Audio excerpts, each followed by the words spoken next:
Selamat siang, perkenalkan nama saya Yuliana Karmelia Ngada, mahasiswa semester 9, kelas A reguler sore. Ini adalah tugas video untuk memenuhi ujian akhir semester mata kuliah Sosiologi Terapan.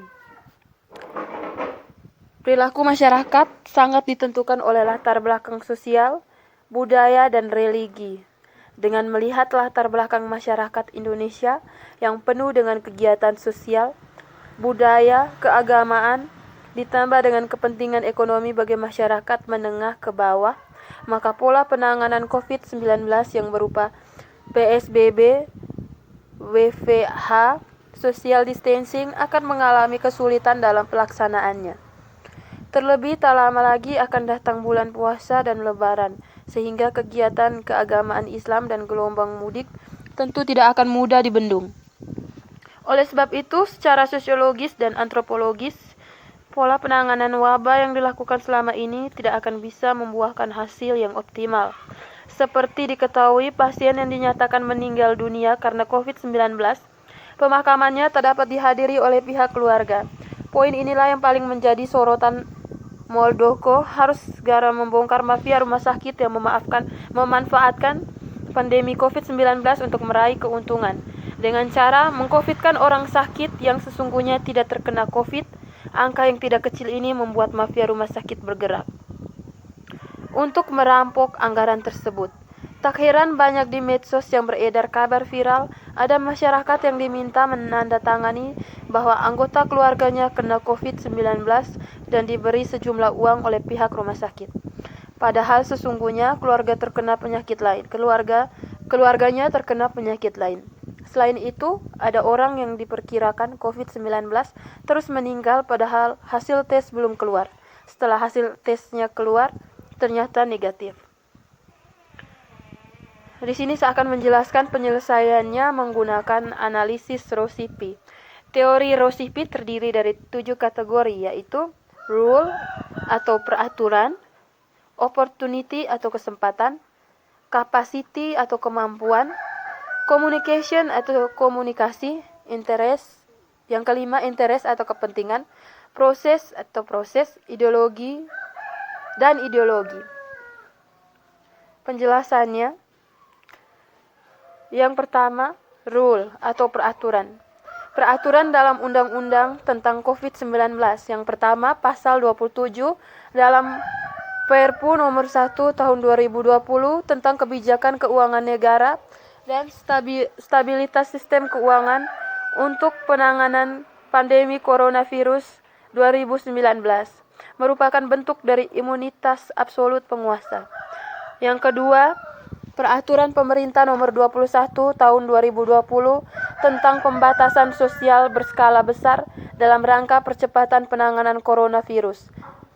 Yang ketiga, Peraturan Pemerintah Pengganti Undang-Undang Nomor 1 Tahun 2020 tentang kebijakan keuangan negara dan stabilitas sistem keuangan untuk penanganan pandemi coronavirus. Yang keempat, Undang-Undang Nomor 4 Tahun 1984 tentang wabah penyakit menular atau Lembaran Negara Republik Indonesia tahun 1984 Nomor 20, tambahan Lembaran Negara Republik Indonesia Nomor 3273. Yang kelima, Undang-Undang Nomor 6 Tahun 2018 tentang kekarantinaan kesehatan, Lembaran Negara Republik Indonesia tahun 2018 nomor 128, tambahan Lembaran Negara Republik Indonesia nomor 6236. Yang keenam, Keputusan Presiden nomor 11 tahun 2020 tentang penetapan kedaruratan kesehatan masyarakat COVID-19. Yang ketujuh, Instruksi Presiden nomor 4 tahun 2020 tentang refocusing kegiatan realokasi anggaran serta pengadaan barang dan jasa dalam rangka percepatan penanganan coronavirus. Yang kedelapan, Keputusan Presiden nomor 12 tahun 2020 tentang penetapan bencana non-alam penyebaran coronavirus. Yang kesembilan, Keputusan Presiden nomor 9 tahun 2020 tentang perubahan atas Keputusan Presiden nomor 7 tahun 2020 tentang gugus tentang gugus tugas percepatan penanganan coronavirus. Yang ke-10, Peraturan Pemerintah Nomor 21 Tahun 2020 tentang pembatasan sosial berskala besar dalam rangka percepatan penanganan coronavirus. Ditetapkan di Jakarta pada tanggal 31 Maret 2020 oleh Presiden Joko Widodo. Yang ke-11, Keputusan Presiden Nomor 7 Tahun 2020 tentang gugus tugas percepatan penanganan coronavirus. Yang kedua, opportunity atau kesempatan. Seperti diketahui, pasien yang dinyatakan meninggal dunia karena COVID-19, pemakamannya tak dapat dihadiri oleh pihak keluarga.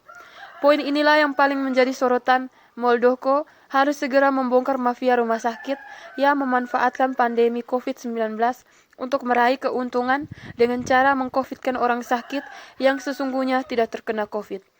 Angka yang tidak kecil ini membuat mafia rumah sakit bergerak untuk merampok anggaran tersebut. Tak heran banyak di media sosial yang beredar kabar viral ada masyarakat yang diminta menandatangani bahwa anggota keluarganya kena COVID-19 dan diberi sejumlah uang oleh pihak rumah sakit. Padahal sesungguhnya keluarga terkena penyakit lain. Selain itu, ada orang diperkirakan COVID-19 terus meninggal padahal hasil tes belum keluar. Setelah hasilnya keluar ternyata negatif. Yang ketiga, capacity atau kemampuan. Peran serta pemerintah yang kurang optimal dalam memberikan sanksi bagi oknum yang tidak bertanggung jawab yang telah mengedarkan kabar atau berita palsu di media sosial tentang kematian pasien yang meninggal akibat virus COVID-19, padahal kenyataannya bahwa pasien tersebut meninggal karena penyakit lain yang tidak ada hubungannya dengan COVID-19. Peran pemerintah yang lambat dalam menanggapi berita hoax tentang pasien COVID yang ternyata meninggal karena penyakit lain tanpa mencari tahu kebenaran dari penyebab kematian pasien tersebut. Yang keempat, communication atau komunikasi. Sosialisasi tentang faktor pemicu, faktor penyebab, dan atau faktor-faktor lain yang menyebabkan orang-orang memalsukan penyebab kematian pasien yang sebenarnya meninggal karena penyakit lain dan bukan karena COVID, baik sebelum, selama, maupun setelah peraturan yang berkaitan dengan hal tersebut dibentuk. Yang kelima, interest atau kepentingan. Apabila peraturan yang baru ini dibentuk, maka diharapkan penurunan atau mungkin hilang pada mafia rumah sakit yang mencari keuntungan dari hasil memalsukan kematian pasien yang karena penyakit lain dan bukan karena corona atau COVID-19. Yang keenam, proses kerjasama antar lembaga-lembaga baik lembaga masyarakat maupun lembaga kepolisian akan sangat membantu proses berjalannya peraturan perundang-undangan tentang manipulasi atau hoaks yang beredar dengan salah. Yang ketujuh, ideologi. Semakin cepat masalah tentang hal tersebut ditangani, maka akan banyak masalah-masalah tentang penipuan publik yang bertujuan untuk membuat masyarakat percaya dan oknum tersebut mendapat keuntungan dari hoaks yang dia sebarkan. Ini bisa menjadi masalah yang rumit karena banyak orang akan percaya terhadap hoaks tersebut dan keluarga dari pasien akan dikarantina bersama para keluarga yang mungkin anggota keluarganya terpapar COVID-19. Penutup, kesimpulannya, seperti diketahui, pasien yang dinyatakan meninggal dunia karena COVID-19, pemakamannya tak dapat dihadiri oleh pihak keluarga. Poin inilah yang paling menjadi sorotan. Muldoko harus segera membongkar mafia rumah sakit yang memanfaatkan pandemi COVID-19 untuk meraih keuntungan dengan meng-COVID-kan orang sakit sesungguhnya tidak terkena COVID. Angka yang tidak kecil ini membuat mafia rumah sakit bergerak untuk merampok anggaran tersebut. Tak heran, banyak di media sosial yang beredar kabar viral ada masyarakat yang diminta menandatangani bahwa anggota keluarganya kena COVID-19 dan diberi sejumlah uang oleh pihak rumah sakit. Padahal sesungguhnya keluarga terkena penyakit lain. Selain itu, ada orang yang diperkirakan COVID-19 terus meninggal padahal hasil tes belum keluar. Setelah hasilnya keluar ternyata negatif.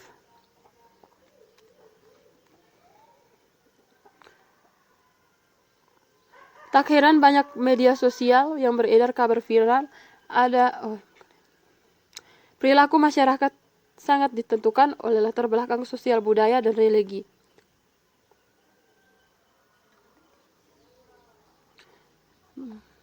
Dan maka pola penanganan COVID yang berupa PSB, social distancing akan mengalami kesulitan dalam pelaksanaannya. Sekian dan terima kasih.